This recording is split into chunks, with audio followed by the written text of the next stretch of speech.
In the dusty streets of Owo, a bustling town nestled between the hills of southern Ghana, lived a young boy named Kwame Asante. From the moment he could walk, Kwame showed a natural talent for everything he touched, whether it was schoolwork, sports, or helping his mother in their small farm. But it was on the eve of his 17th birthday when his life took an unexpected turn. One evening, as the sun dipped behind the hills, an old woman, known as Aunt Afia, appeared at their doorstep. She was a village seer, a woman with eyes that had seen more than most could ever imagine. She stood in the doorway, her frail hands resting on a walking stick, and looked deep into Kwame's eyes. Without saying a word, she took his hands and whispered, "Kwame Asante, you will be great. The world will know your name, but first, you must endure patience. Your time will come, but not yet. Wait." Kwame did not understand the weight of her words at the time. As a teenager, all he wanted was to be successful, to prove his worth. But Aunt Afia's prophecy stuck with him, lingering in the back of his mind like a shadow.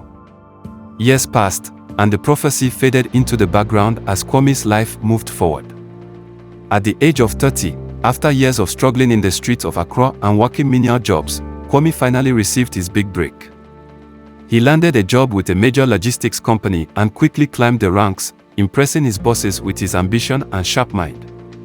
He married his longtime girlfriend, Afia, yes, another Afia, but this one was a different kind of woman, a beautiful and ambitious woman, just as determined to rise above her circumstances as he was. Kwame's wealth began to multiply. He bought a big house on the outskirts of the city, drove flashy cars, and lived the life he had always dreamed of. He had achieved what seemed to be the pinnacle of success, and at last, he thought to himself, "This is it. I have arrived." But something began to change. Slowly at first, but unmistakably. As the money and success came, so did the pressure. His wife, Afia, became more demanding. She wanted more, the latest clothes, the best vacations, and the best education for their children. She was no longer satisfied with what they had. The weight of the expectations began to weigh on Kwame, but he ignored it, thinking that things would settle down. But the cracks in Kwame's life began to deepen. His company's profits started to decline. He faced challenges in the market, and soon, a series of bad investments drained his savings. His wife, Afia, who once supported him during their rise to success, became more frustrated with their situation. The once loving woman now turned into a nagging, critical partner.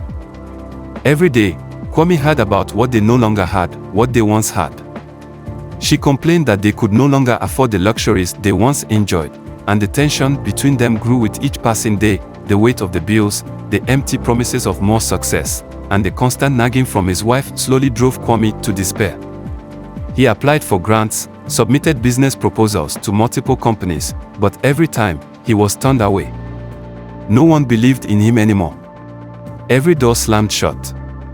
He found himself staying away from home more and more, avoiding his wife's constant complaints, and seeking solace in the quiet, empty nights.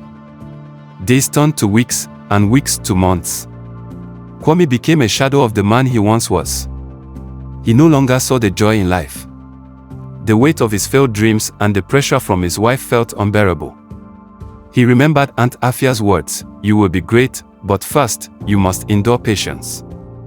He had waited. He had tried. Yet, he felt nothing but emptiness. One fateful evening, after another heated argument with Afia about their dwindling finances, Kwame's mind began to spiral. He couldn't take the pain, the pressure, the constant feeling of failure. He thought of his lost dreams, his lost hope, and the nagging voice of regret that followed him wherever he went. The thought of ending it all crept into his mind. His hands shook as he walked to the local pharmacy, purchasing a small bottle of poison, a deadly liquid that promised an end to his misery. He returned home that night, feeling the cold weight of his decision.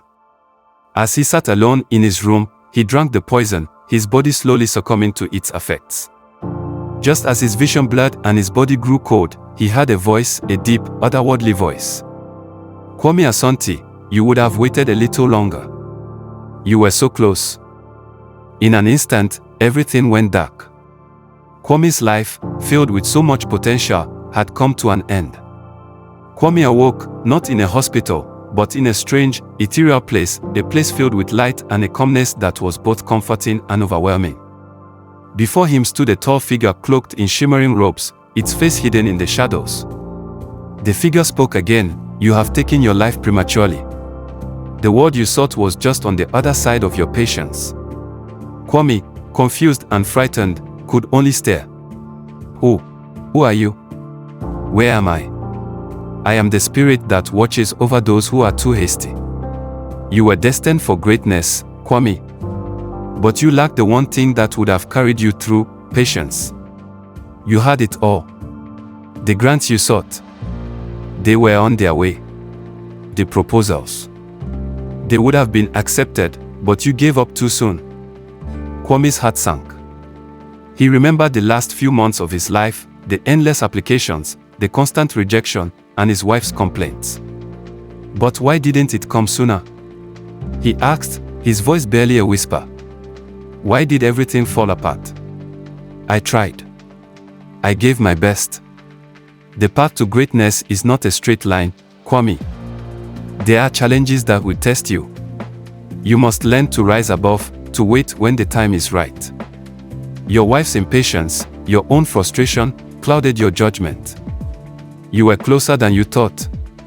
As the figure spoke, Kwame's memories flashed before him, the breakthroughs, the investments, the proposals, and the growing sense of success that was just within reach.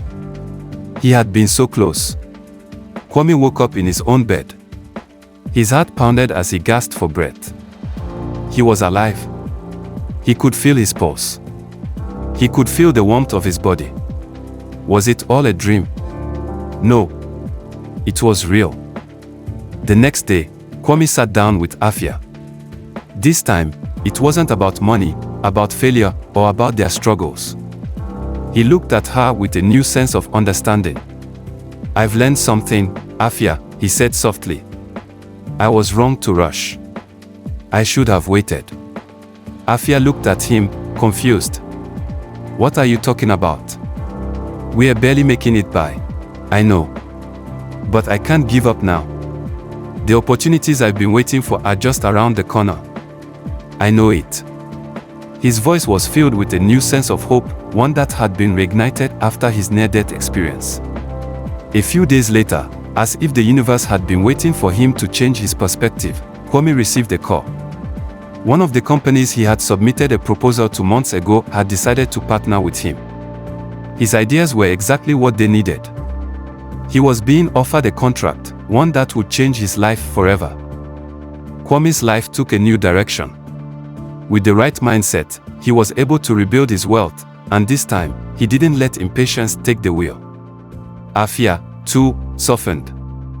They learned to navigate their struggles together, no longer focused on quick fixes but understanding that their dreams would take time, just as Aunt Afia had prophesied all those years ago. Kwame had been given a second chance at life.